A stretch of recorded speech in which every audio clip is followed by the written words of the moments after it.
I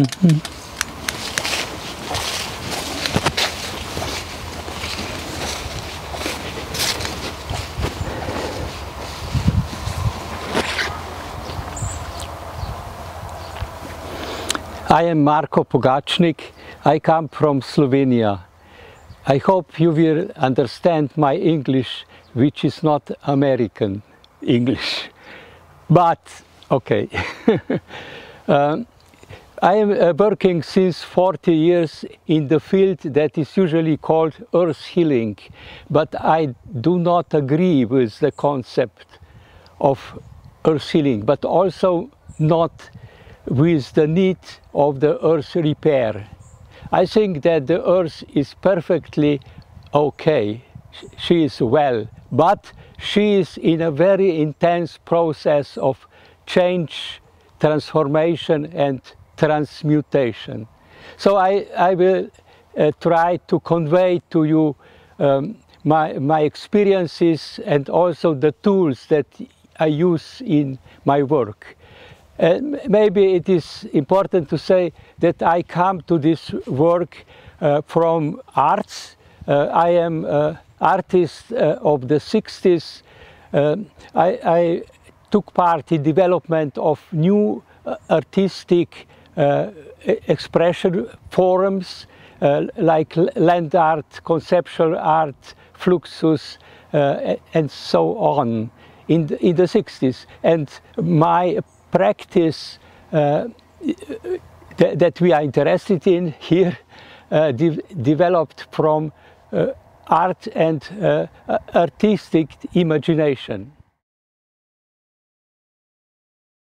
So I would like to speak a little bit about these changes. When I started 40 years ago, I had the idea that the ecology, to be successful, it needs to develop something like the alternative methods for human healing.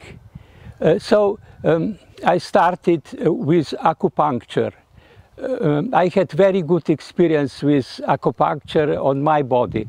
So I started to position stones and have experiences how it is if several stones are positioned on different points that are like acupuncture points or chakras, small chakras of the earth. If I position them, how the interaction with the environment, and I realized this could be a good way for healing. Of course, not healing the earth, but healing the wounds that our civilization that is not in tune with Gaia and with universe has caused.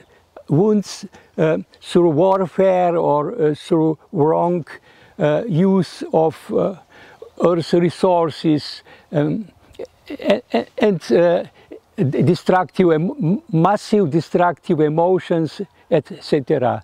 So this would be healing, but I realized that the times have changed. It is not enough like in the ancient times to position stones, but now is a time when consciousness of the earth, of its elemental beings, human beings, is on the first place. So it needs communication for healing a place. So I developed a language that I call language of cosmograms. These are science created always for a specific place and for a specific need or communication.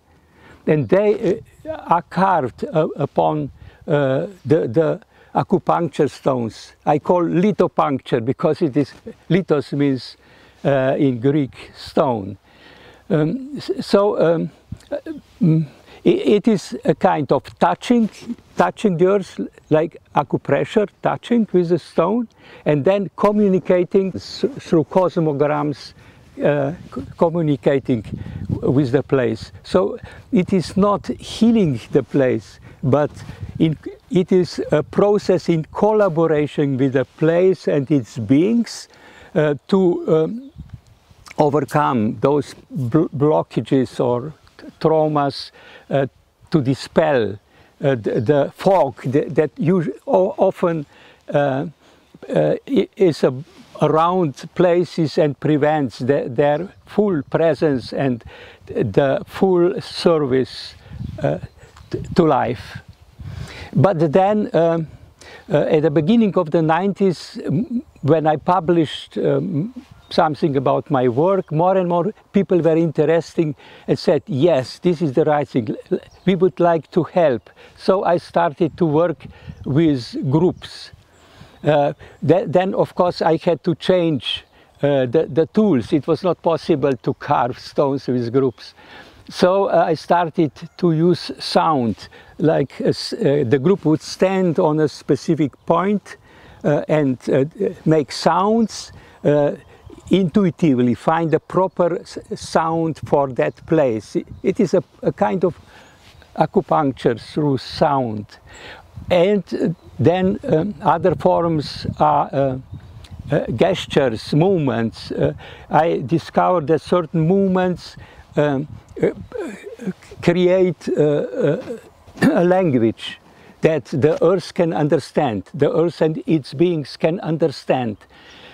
So I developed a whole series of such gestures and movements that I call Gaia touch, which is these movements are partly for personal development and partly I use them with groups while we are working with the place. And we use also the different forms of imaginations and rituals, but not traditional rituals, but creative rituals, rituals that are created for the need of a specific place and then also performed on that place, so that it is also a forum of communication. Of course, I don't put stones anywhere where I would want, but I follow invitations. Always there must be a kind of harmony between doing a work and the place and its owners, etc. But I am fortunate to do such very complex lithopuncture systems in different countries and on different continents. And this changed after almost 20 years of this kind of work. There was a basic change at the end of the 20th century, or at the threshold of the 21st century. There was a basic change in this work. I had a dream in 1997. I had a dream which changed everything. In the dream, I was like walking in a square among thousands of people walking there, or hundreds of people walking there, and I was constantly running around among them and shouting one sentence, which says, the earth that you see around us, or the world that you see around us, does not exist anymore. What you see is only a memory about how the world was. So I immediately went out in the night, and I felt that the whole energy structure of the place was changed, basically changed, like turned upside down. And then I started to observe, trying to feel what is going on with the earth. Because my method basically starts with feeling with a kind of perception where the feelings are on the earth first place. So it is with hands, with the body, with the emotional structures of the body. One can feel different quality of vibration, and our human consciousness is capable to translate these vibrations into images, inner feelings, colors, sounds, etc. And the logical mind is then able to read these images and give a clear statement what a place is about. So the way how I came to the concept of the Earth's transformation process is following practical experience in my work, constantly being in touch with different places and different life processes.